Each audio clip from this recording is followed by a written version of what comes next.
All right, welcome. So this is the last model that we'll be learning for the course. We got like another section or two after the new Keynesian model, but it's really just sort of applying everything that we've learned so far this semester and understanding the way various real world events have unfolded and looking at their policy implications and things like that. But I'm putting the cart before the horse on this one. So, new Keynesian model. Away we go. All right. So what we're going to be doing is we're going to be talking first really about how well the RBC model held up, which it holds up pretty well. Um, as we saw in that last lecture, we saw that okay, the RBC model explains supply side shocks really, really well. The demand side shocks not so much in the short to medium run, but in like that medium to long run ish, it actually does kind of hold up pretty well. It's just the time horizons that we're looking at for these models might have been off. So the models work, they just didn't work under the time horizons we thought that they're working in. So the new Keynesian model shows up and it explains kind of like that short to medium run stuff. Like, okay, if you have monetary policy intervention, well, make a couple of assumptions about the way prices work, about the way the economy itself is structured. How competitive are things really? Change some of those things, make those assumptions. Now, all of a sudden, maybe monetary policy shocks do have an effect. And in that sense, when we look at this, we'll have a little bit more of a complete story about how business cycle models work because we'll understand both short and medium run implications. So, really, what we're going to be doing here is we're just going to add where the real business cycle model didn't do so well, because it had some issues in explaining demand shocks. Now, technically speaking, it also has some issues in explaining supply side shocks. And if we have some time, I'll explain that. I'll explain that as well. But really, I at least want to focus on the demand side stuff for the new Keynesian model because that's really where it excels.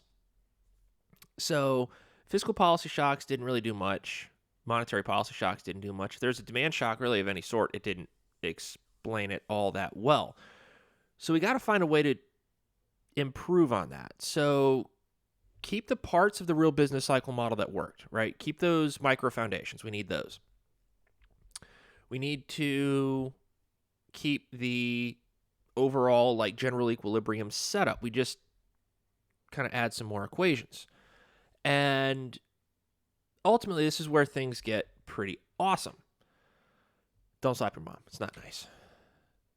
So, what assumptions are we making here? Well, in the real business cycle model, the markets were assumed to be perfectly competitive, meaning both of our welfare theorems applied, but here they don't.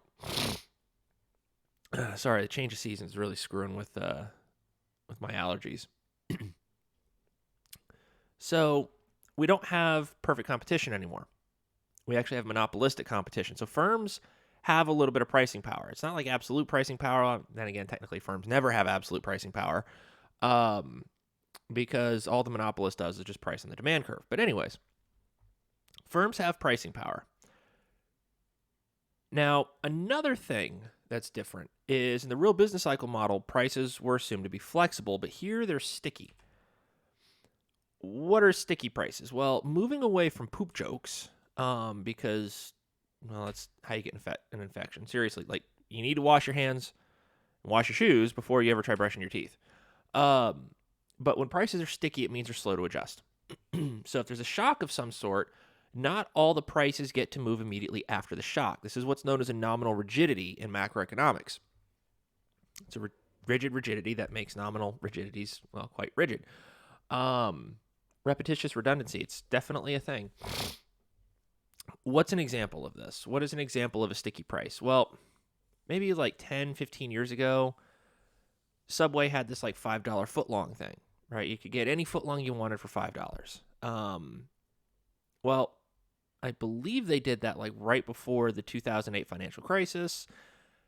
Then next thing you know, you get these, monetary policy shocks that come in, which could, definitely be affecting prices. It ended up not affecting prices as much as some of the doomsayers thought it would, but you did have a little bit of an effect in prices. And if you just set this $5 footlong thing, you've got all these, advertising campaigns for it. And the next thing you know, there's this big monetary policy shock, which is going to trigger a demand shock. More people are going to come in and they're going to want to buy your subs. What do? Well, you got really one of two options. You can say screw it and the millions and millions of dollars you spent in ad revenue for this $5 footlong campaign and have a $6 or $7 footlong, or you can eat it for a little bit and go, look, we're going to lose out a little bit right now. It's not going to be that great, but maybe in a couple of years we can bump it up to a $6 or a $7 footlong. Say maybe they see in a couple of years the cost is actually going to be somewhere around $6. Maybe they're like, okay, we'll make it $6.50 or $7 to kind of make up for what we lost leading up to that price change. That would be a sticky price, right? You can't just change the price overnight. You'd like to be able to, but there are costs associated with doing this. Ultimately, they're called like menu costs or shoe leather costs, because if you print out a bunch of menus and then you got to change the prices, well, all the menus that you printed out were just crap. So now you got to print out new menus. There's costs associated with this that may make the price change not worth it overall. So getting away from poop jokes. This model is an infinite horizon stochastic process, and what all of that means is you're going to see the setup, and you're not going to have to do any of the math. So the math isn't really going to matter for this section. When you see some things like the Taylor rule, okay, you're probably going to play with that a little bit. If you see the output gap, there's graphs there, you're going to play with that. But in terms of deriving the general equilibrium, that stuff is long since sailed. Ever since we finished up growth and development, you don't need to worry about that stuff anymore. So let's get started here. All right. Couple of assumptions that also kind of matter, although I guess technically they don't. The new Keynesian model, the baseline model, doesn't have capital. This is why I said, well, maybe it doesn't matter that much. Predictions of the model are going to be the same either way. It's just easier to leave it out if you don't need it. Now, there are a lot of new Keynesian models with capital, and it works for them. But not all of these models are meant to answer the same questions. Because remember, the new Keynesian model isn't just one model. It's actually a class of models. Now, there's a baseline model that sort of formed the baseline for all the others to build upon it. But the model itself really is it's a class of models. So this particular one, the baseline for this class of models, doesn't have capital in it. And because there's a class of new Keynesian models, each one is designed to answer a specific question. And, well, naturally, not all of them are meant to answer the same questions. There's no one-size-fits-all when it comes to this type of modeling. Okay, so next, the final good. It's actually a composite good derived from a continuum of possible, intermediate goods. I'm going to skip the derivation, or most of the derivation of this part. There's really no point in doing it. You're not going to have to do it. And ultimately, I'm going to show you one thing for it, and you're going to go, okay, that's enough, and then we're going to move on from there. Next, monetary policy has a role for setting the nominal interest rate. And there's a transmission mechanism of monetary policy such that monetary neutrality and monetary superneutrality break down in the short run, but not in the long run. So do with that what you will. Moving on. Onward, valiant steed. What's the utility function? Well, the utility function is this. And you're going oh my God, WTF. Well, okay, the specification for it's a little different, but ultimately it's not that different from the real business cycle model. Why? Well, you've got consumption, labor, and money. Okay, well, that's it. That's really all that you need to know about this. Okay, households got two stages. So in the real business cycle model, there's only one stage, but here we've got two because of that continuum of goods that I was telling you about. So there's a final consumer, final composite consumer good, CT, and it's a summation of possible smaller, individual consumer goods. And that's this right here. So it's an integral over the 0-1 interval of CJT, where J is like the possible individual consumer good. Now, I said in a previous slide it was like possible like intermediate goods. I actually made a slight mistake. There's not an intermediate good. These are just possible like individual goods. So there's like a final composite consumer good for like the aggregate economy that would be made up of like, I don't know, like groceries, TVs, cat food, guitars, guitar pedals, laptop computers, cell phones, things like that. All those things kind of get aggregated up into one final individual consumer good. Now, finally, one more thing, this epsilon. You see this epsilon all over here, right? This is the elasticity of demand. So the final composite consumer good is going to depend partly on the elasticity of demand for these goods, which I guess makes sense. Okay, so beyond that, you don't need to know it. The idea is that since there's more than one good, you got to have the demand for each good.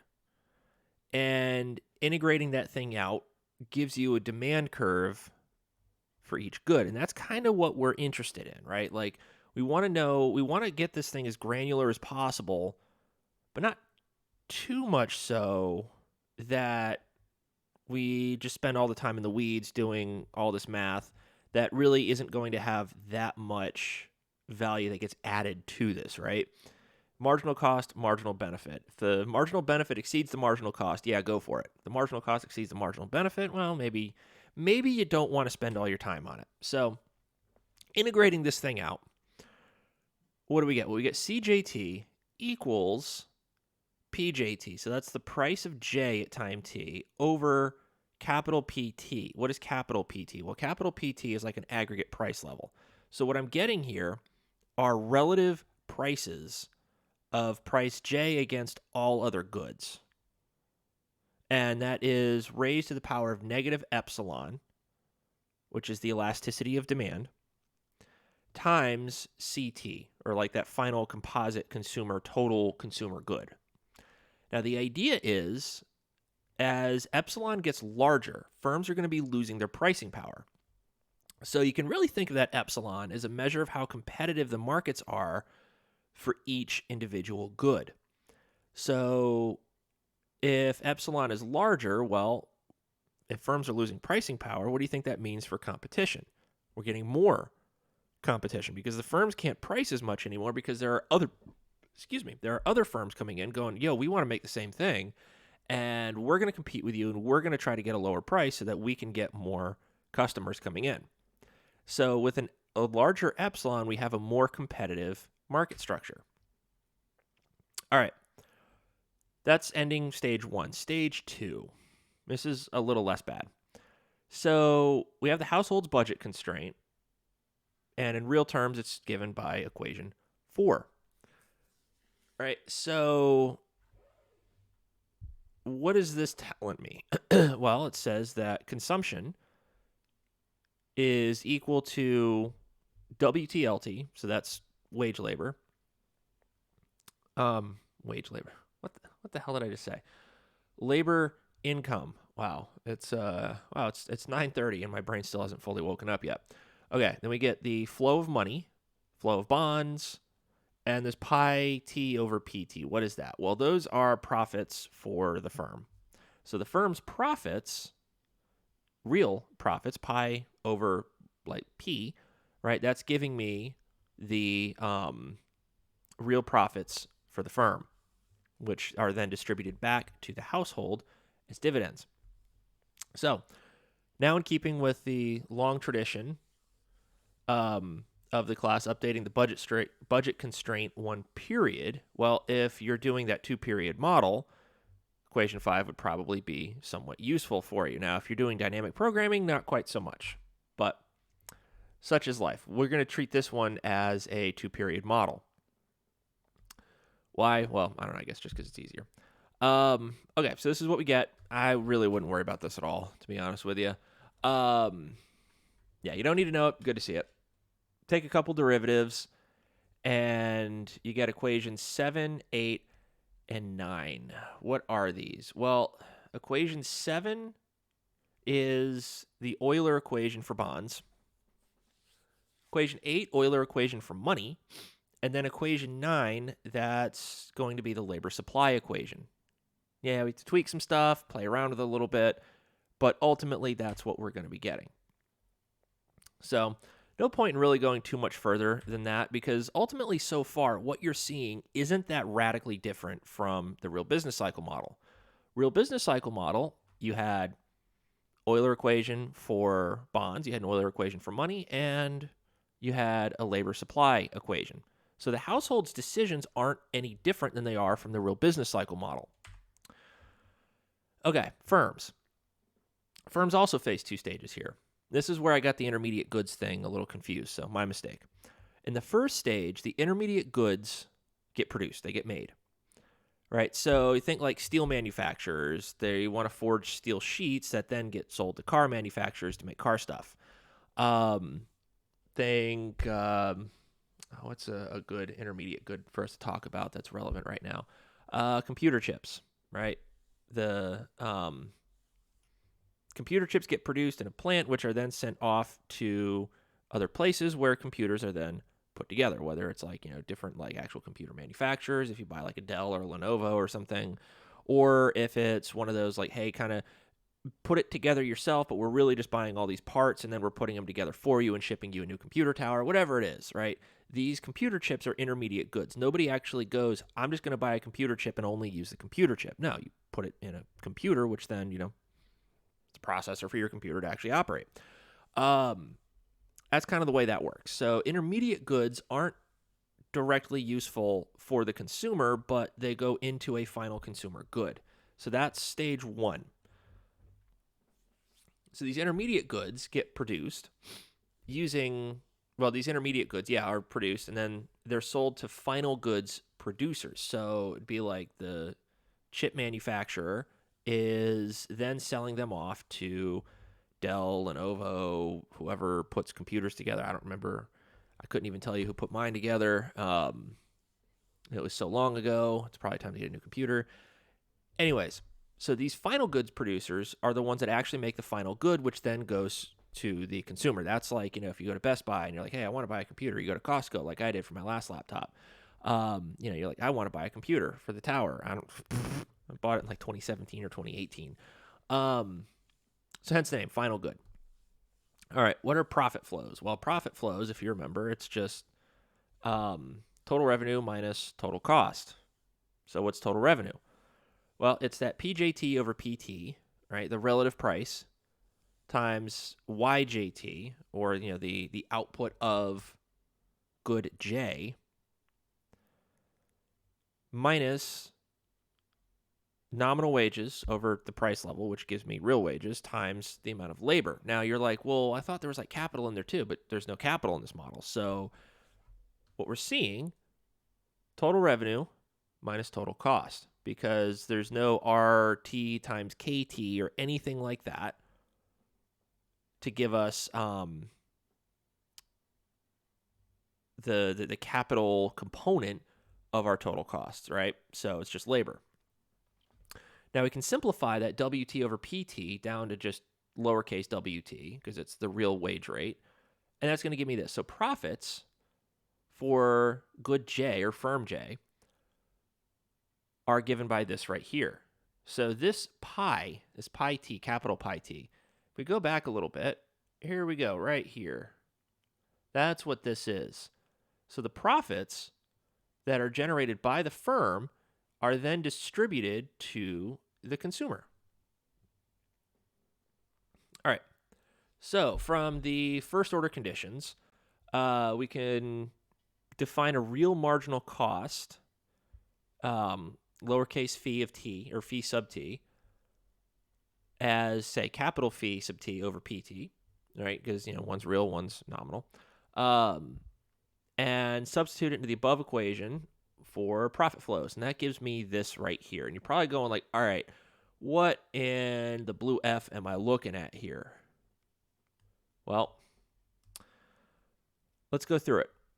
Let's talk about this. What is this telling me? Well, what this is going to tell me is that firms can't freely change their prices every period. So every time period, there's like a fixed probability, omega, looks like W, but it's an omega, that firms can't adjust their prices.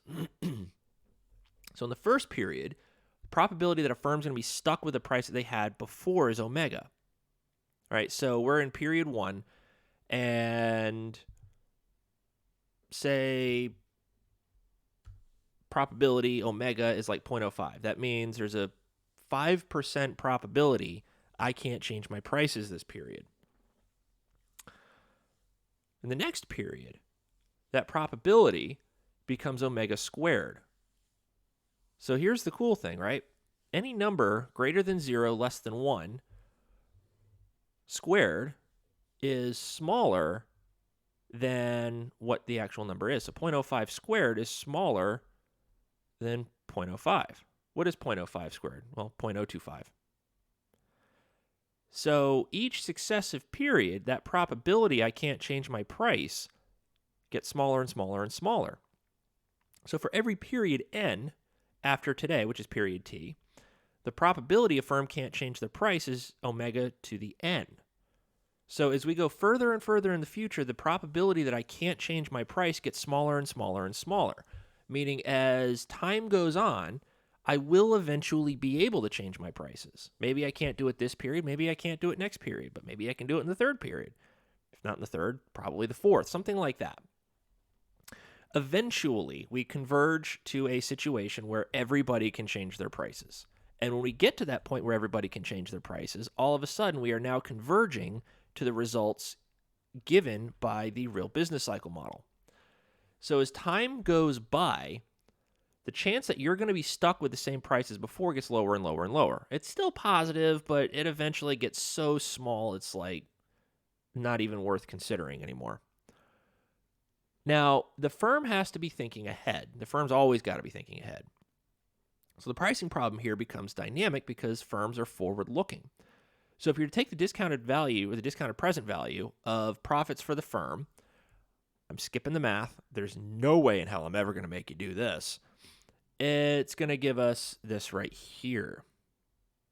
What is this? Well, P star equals epsilon over epsilon minus 1. So these are the, that's the price elasticity of demand over the price elasticity of demand minus 1 times, okay, well, this is where things get a little weird. Beta times phi of t. Well, what's beta? Beta is that discount factor for the household, right? Phi of t, or phi sub t. I keep saying phi of t. Phi sub t is the real marginal cost that the firms face. And we have a ratio of marginal utilities of consumption times the real marginal cost times pt to the epsilon minus 1 times yt divided by pt to the epsilon minus 1 times yt. This is going to be the discounted present value of the profits. Now that I think of it, don't worry about it. You don't have to do anything with it. All right. So that J subscript is taken out for marginal costs, which is the ratio of the wages to that technology parameter. Both were common across all firms. So that's gone. Now, marginal cost has to be the same for all firms then. So all firms are able to change their price today. We'll choose the same price, which is denoted as P star. It's like the optimal, quote unquote, reset price. And it tells us that this optimal reset price is a markup over the expected future marginal cost. So all of this right here is the expected future marginal cost, or the expectation on it. So what does that mean? It means maybe when Subway set their $5 footlong policy, the marginal cost, let's assume they're pricing at marginal cost. That's a big one, right? Let's assume for a minute that they're not actually going to have to pay $5 a footlong to make it. Let's say it costs $4, but they know, or they expect, there to be some shocks that cause demand to change, that in the event of flexible prices, the price would be moving up a lot more. Well, the thing is, if the marginal cost can move up, but the final output price can't, that's where the issue is, because you end up with marginal costs, or just total costs even, that are exceeding the amount that you'd actually be bringing in. So if marginal costs exceed the price, well, now you got a little bit of a problem. You expect that, though. So what you do is you set a price a little bit higher than where the marginal cost currently is. So you're marking up over an expected future marginal cost. So it's not just what it is today. If it's just what it is today, well, that's not really very forward-looking, is it? No. You're going to mark it up over what you expect the future marginal cost to be. So if you expect the marginal cost to be, I don't know, $4.50, today it's currently $4, you expect it to go up to $4.50, well, you're going to mark up a little above that. Let's say 50 cents above that. So $5, even though your marginal cost is nowhere near actually $5, it's currently $4, and it'll eventually go up to $4.50. You're marking up above where you expect it to go so that you can make up for potential losses in the future. Because you know there's going to be some probability you can't change your price. And if you can't change your price now and you don't expect to be able to change your price for, let's say, 2 years, you're going to set a price such that you, at absolute worst, break even over those 2 years rather than lose out. Now, when prices aren't sticky, what happens is that omega term goes to zero because, well, the probability you can't change your price is now zero if you've got perfectly flexible prices. And it causes equation 13 to reduce down to a condition where price is a markup over marginal cost conditional on the elasticity of demand. All right. Well, what's that going to be telling us? Well, it actually all just bubbles and reduces down to the real business cycle model, which implies that the real business cycle model is actually a special case of the new Keynesian model. So if you take the new Keynesian model with that omega term and you set omega equal to zero, boom, everything reduces down, bubbles down to the real business cycle model. So the real business cycle model is, in fact, just a special case of the new Keynesian model. All right, so firms are marking up above marginal cost. That's really what all this was meant to tell us. All right, so this is like right here, you can sort of think like, all right, well, this is sort of like a pricing strategy, equation 13. That's the pricing strategy based on the elasticity of demand and the marginal cost that we face, all that. We can get everything to reduce down to an optimal price in the real business cycle model if omega goes to zero. So if we have these differences in pricing that exist for two reasons. One, because prices are sticky. But if you got sticky prices and everything is perfectly competitive, well, then you're kind of screwed because you can't change your price, but you're already pricing at marginal cost. That's not a very desirable equilibrium to be in. So we have monopolistic competition on top of the sticky prices. Those two things together kind of make sure that we can actually have some sort of slow prices that are slow to adjust that are also marked up above marginal cost. So with that, namely with the flexible price output in the real business cycle model and the nominal rigidities given in the new Keynesian model, there's going to be a difference between them, right? There's always going to be what output would be if prices were going to adjust immediately.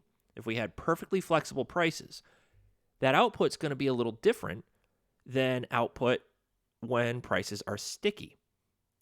So think back to the aggregate demand, aggregate supply setup of the real business cycle model. What did that look like? Well, what did aggregate supply look like in the real business cycle model? It was vertical. So think about what aggregate supply would be if prices were sticky, right? We saw with those impulse response functions in the last lecture that ultimately aggregate supply, there would be output responses given a demand shock, right? So if there are output responses, positive output responses, meaning output goes above where it was before the shock, and prices go up as well, what does that mean for the slope of the aggregate supply curve? I want you to think about this one on your own for a little bit. And as you're thinking about it, maybe you want to push pause for a minute, maybe you don't. I don't really know. Now, I could just stop talking for a few seconds, but what's the fun in that? Because that means I got to sit here dead silent for a couple of minutes, and that sucks. Plus, you could just fast forward right through it. So I'll tell you what, push pause and think for really as long as you need about what would be implied by the slope of aggregate supply if prices were not fully flexible. So push pause and maybe push play again when you think you have it figured out. Maybe hum the Jeopardy song too. I don't know. That's up to you. Okay, so hopefully we thought about it. Thing is, all right, prices are slow to adjust. Now, when they're not slow to adjust, you have a vertical aggregate supply curve. Right? When they're able to respond immediately, you have a vertical aggregate supply curve. Why? Because it's independent of prices. Now, if it's no longer independent of prices, that aggregate supply curve becomes an upward sloping aggregate supply curve. So it's like supply and demand that you saw in microeconomics with that nice upward sloping supply curve. That's what happens. So as prices are slower to adjust, as fewer firms can update their prices, as that omega term gets larger, what happens is the aggregate supply curve gets flatter and flatter and flatter. And if no firm can change their prices at all, then you have a perfectly flat aggregate supply curve. And this actually leads to, which we'll be getting into in a couple of lectures, a short run and a long run aggregate supply curve. The short run aggregate supply curve is upward sloping, whereas the long run aggregate supply curve is vertical. So the difference, the horizontal difference, is the difference in output between that vertical aggregate supply curve and an upward sloping aggregate supply curve. In the vertical aggregate supply curve, there's no nominal rigidities. Prices are perfectly flexible. In that upward sloping aggregate supply curve, prices aren't totally flexible. And if prices are not totally flexible, in order to maintain some sort of an equilibrium in the aggregate demand, aggregate supply space, if prices can't change, output has to. Therefore, that difference between the two is what's known as the output gap. And we're going to label it X sub t, and it's YT, which is what the short run aggregate supply level would be, minus what the flexible price equilibrium is. What does that look like? It looks like this right here, right? So let's say you're totally woke. You know what the prices are going to be. You can change prices, all that stuff. Everything's great. Well, YT, little superscript F. Vertical aggregate supply curve. We have an upward sloping aggregate supply curve under the New Keynesian model. So RBC, New Keynesian. This horizontal difference is the difference in output, because output under the real business cycle model is always here. Output under the New Keynesian model, we'll just say for right now, is over here. So this horizontal difference is the output gap. In this case, it's a positive output gap because output is currently above the flexible price equilibrium.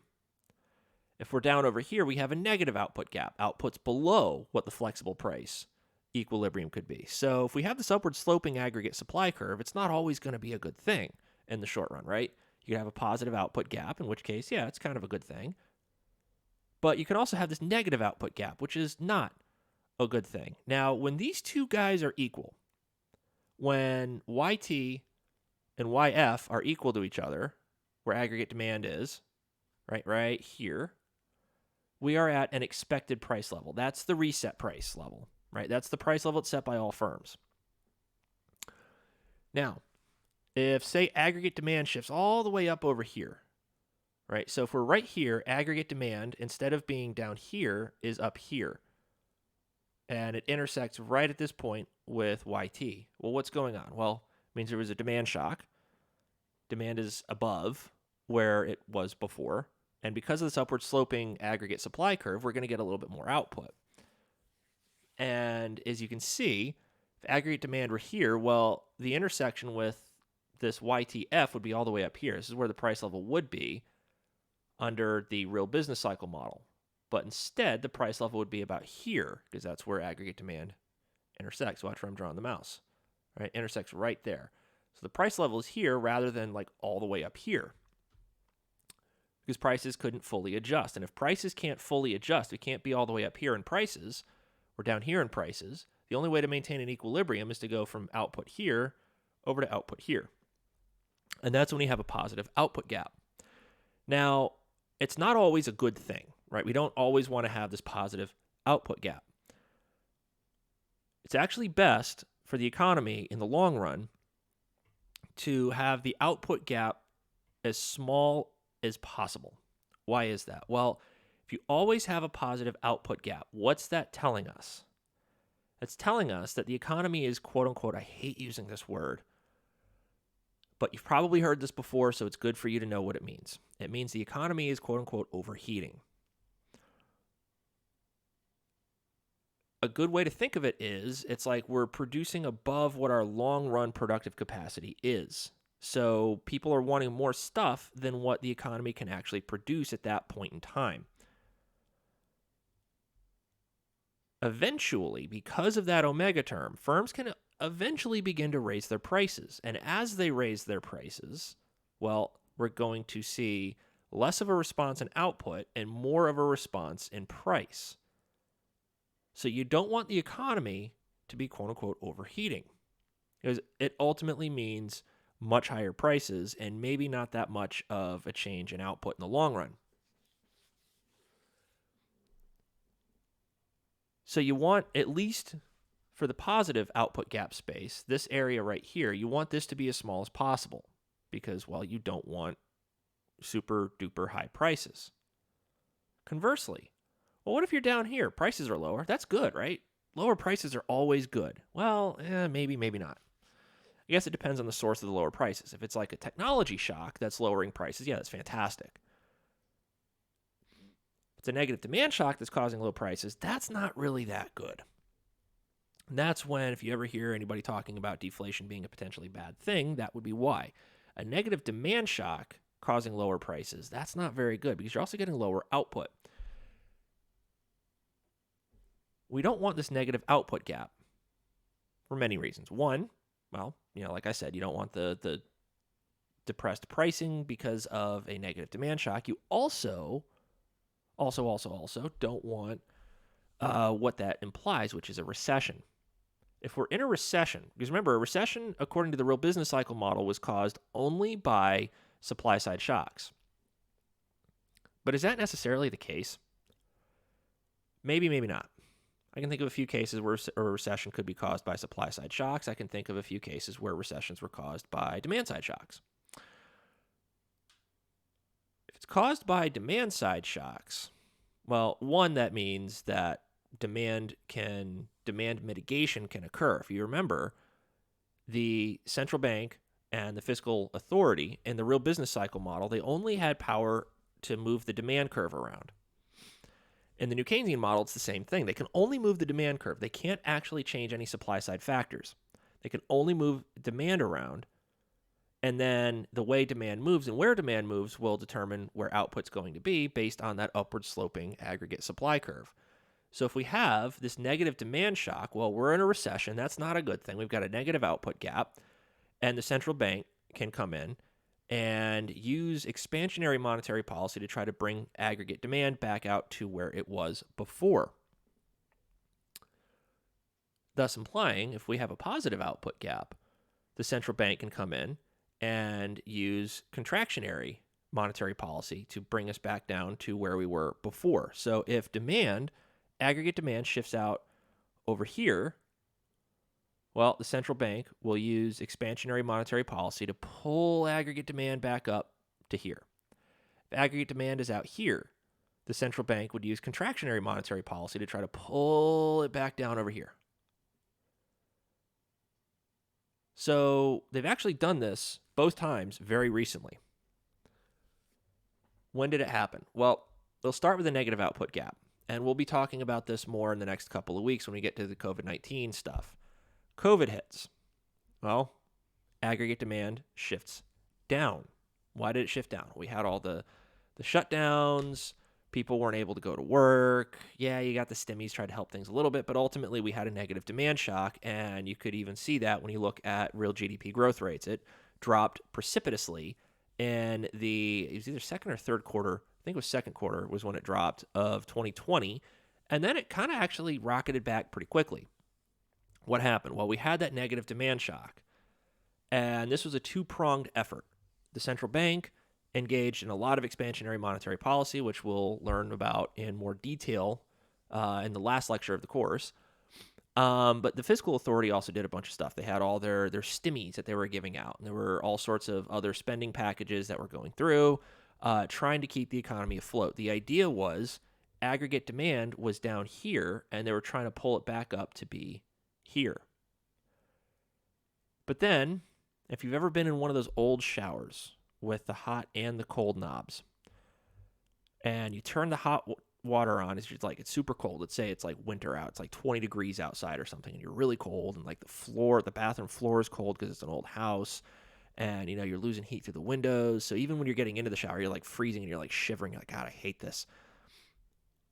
So you turn the hot water up a lot, right? So you're not shivering anymore. What tends to happen? You turn the hot water up a little too high. It got too hot. And you burn yourself. So when you burn yourself, you're like, oh my God, what do you do next? You turn the hot water down, the cold water up a little bit, and you try to find that happy little medium. But if you never even used that shower before, you don't really know exactly where the happy medium is. So you were too cold down here, right? You try to turn the hot water up, all of a sudden you're too hot over here, and you got to turn the hot water down. Well, when the hot water was turned up a little too high, that's what happened in like 2021 and 2022, and they'd been trying to take care of since the middle of 2022 because we had extremely high inflation. We had like almost record high inflation. It hadn't been that high since like the late 1970s. We were hitting almost double-digit inflation year over year. That is not okay. We want like a 2% rate of inflation, not like, an 8.5%, 9%, pushing 10% rate of inflation. So what happened? Well, the central bank had to try to pull that back. They had to pull the reins on their expansionary monetary policy. First, they halted their large asset purchases, which was pretty good. That did at least a little bit, but they had to do more than that. They actually had to start trying to raise interest rates. So as they engaged in open market operations that would lead to higher interest rates, the idea was if demand is all the way out here, they got to pull it back down to over here. Because if it's out here for too long and everything, begins to adjust, and we'll see the adjustment process in a couple of lectures, but as everything begins to adjust, we end up settling on higher and higher and higher prices. This expected price level gets higher and higher and higher. And if the expected price level keeps going up, that means expected inflation keeps going up. And expected inflation going up is not a good thing. There's a lot of reasons why expected inflation is a very, very bad thing. So we want to keep expected inflation relatively stable because, well, without going too far into it, if you have expected inflation that ends up being substantially above where we're trying to have like our target inflation rate, well, then interest rates, banks end up setting interest rates on loans that are much higher because, well, you set a nominal interest rate on a loan, but you're really getting the real interest rate. You need to set that nominal interest rate high enough to offset the effects of inflation. So we end up with extremely high interest rates, and it can be very difficult to try to pull everything back down. So we want stable expected inflation. We want stable inflation. So if we have an economy that's quote-unquote overheating too much, well, you can have deviations of expected inflation from where it should be. and we have problems that arise from that. So, okay, I've probably talked enough. This is like a 45-minute lecture. But ultimately, the Fed, policymakers in this case, are tasked with minimizing that output gap. They want to keep it as small as possible. There's an inefficiency in that equilibrium, right? There's an inefficiency that arises from this output gap. Both welfare theorems aren't being satisfied. So if the policymaker is benevolent, meaning they actually care about the economy, they want to close that output gap as much as they can to try to help things out. So hence we want to keep aggregate demand equals YT equals YTF. Now we're going to go through the model a little bit more, solve some more stuff out, learn about the theoretical components of it a little bit more, and then from there we're going to look at the graphing, and that's where you'll see like the short, long run implications and all that fun stuff. So that is for another day, though. So thank you for watching this lecture. I hope you enjoyed everything, and more will be coming out later this week. Thanks for watching. Bye.